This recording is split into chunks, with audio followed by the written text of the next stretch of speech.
নমস্কার বন্ধুরা, আমার চ্যানেলে সবাইকে আরও একটা নতুন পর্ব দেখার জন্য স্বাগত জানাচ্ছি। পুজো আসতে তো আর কয়েকটা দিন বাকি আছে, তো সেই জন্যই আজ থেকে শুরু করলাম পুজো স্পেশাল রেসিপিগুলো। পুজো মানেই তো সেই রেস্টুরেন্টে গিয়ে খাওয়া দাওয়া, তো সেই রেস্টুরেন্ট স্টাইলেই আজকে আমি বানিয়ে দেখাবো চিকেন 65। চলুন তাহলে এই রেসিপিটা শুরু করা যাক। তো ভিডিও শুরু করার প্রথমেই আমি সবার কাছে ক্ষমা চেয়ে নিচ্ছি এই লাইটের একটু সমস্যার জন্য। তো প্রথমেই আমি একটা বাটির মধ্যে নিয়ে নেব 1 চা চামচ করে আদা কুচি আর রসুন কুচি, আর দিয়ে দেব 2 চা চামচ শুকনো লঙ্কার গুঁড়ো, 1/2 চা চামচ চিকেন মশলা। এটা অপশনাল, আপনারা চাইলে নাও দিতে পারেন। এখানে তন্দুরি মশলাও ইউজ করা যায়। এছাড়াও আমি ওর মধ্যে দিয়ে দেব 1 টেবিল চামচ গোলমরিচ গুঁড়ো, 1 চা চামচ জিরে গুঁড়ো, আর সবশেষে দিয়ে দেব 5 চা চামচ ফ্যাটানো টক দই।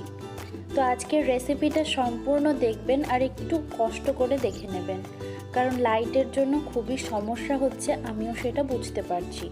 তো এবার আমি এর মধ্যে দিয়ে দেব 1 পিঞ্চ মতো ফুড কালার।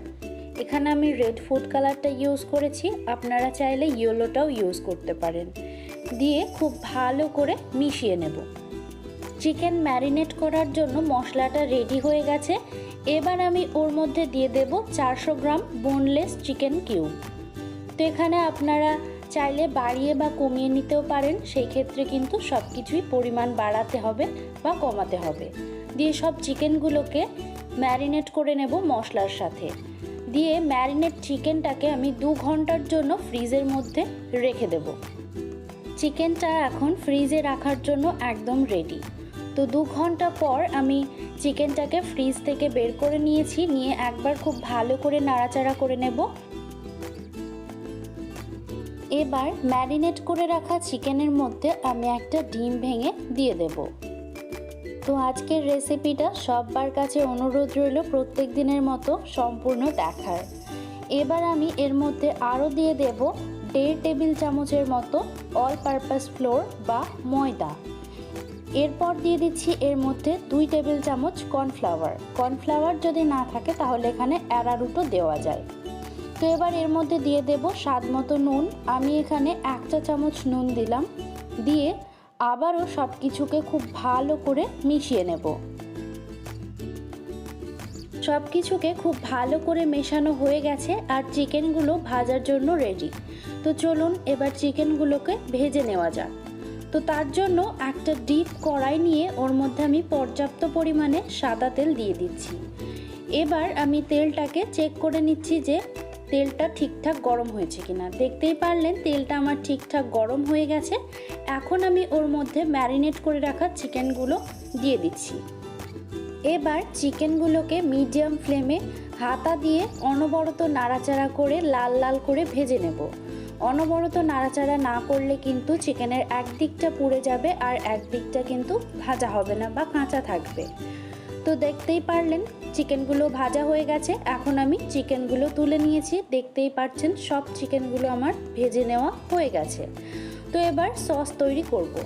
তো তার জন্য এখানে আমি একটা ফ্রাইং প্যান নিয়ে ওর মধ্যে চিকেন ভাজা তেলটাই আমি 2 টেবিল চামচ দিয়ে দিলাম। আপনারা চাইলে এখানে সাদা তেলও ইউজ করতে পারেন। এবার আমি ওর মধ্যে দিয়ে দেব 1/4 টিস্পুন করে গ্রেট করা আদা আর রসুন কুচি, দিয়ে কাঁচা গন্ধ চলে যাওয়া পর্যন্ত ভেজে নেব। তারপর ওর মধ্যে দিয়ে দেব 8 থেকে 10টা কারি পাতা, একটা শুকনো লঙ্কা ভেঙে দিয়ে দিচ্ছি, আর 2টো চেরা কাঁচা লঙ্কা দিয়ে 30 সেকেন্ডের মতো ভেজে নেব। 30 সেকেন্ড পর খুব সুন্দর একটা অ্যারোমা আসলে এবার আমি ওর মধ্যে দিয়ে দেব 3 টেবিল চামচ টমেটো কেচাপ, আর সাথে একটু বাটিটা ধুয়ে জলও দিয়ে দেব যাতে করে সসটা পুড়ে না যায়। এবার আমি ওর মধ্যে দিয়ে দেব 1 টেবিল চামচ গ্রিন চিলি সস। আপনারা চাইলে এখানে কিন্তু রেড চিলি সসও ইউজ করতে পারেন। দিয়ে খুব ভালো করে সব কিছুকে একবার মিশিয়ে নেব। পুজো স্পেশাল এই রেসিপিটা যদি আপনাদের ভালো লেগে থাকে অবশ্যই কিন্তু একটা লাইক করে যাবেন। তো সসটা আমাদের রেডি হয়ে গেছে। এখন আমি ওর মধ্যে দিয়ে দেব ভেজে রাখা চিকেনগুলো, আর সামান্য একটু ধনেপাতা কুচি ছড়িয়ে দেব। দিয়ে খুব ভালো করে একবার টস করে নেব বা মিশিয়ে নেব। সব চিকেনগুলো সসের মধ্যে খুব ভালো করে কোট হয়ে গেলেই রেডি হয়ে যাবে আমাদের এই দুর্দান্ত স্বাদের রেস্টুরেন্ট স্টাইল চিকেন 65। এরকম আরও পুজো স্পেশাল রেসিপিগুলো যদি মিস করতে না চান তাহলে কিন্তু এখনই ওই লাল রঙের সাবস্ক্রাইব বাটনটা টিপে আমার চ্যানেলটাকে সাবস্ক্রাইব করে নিতে হবে আর পাশে থাকা বেলটাকে অল করে নিতে হবে। Thanks for watching.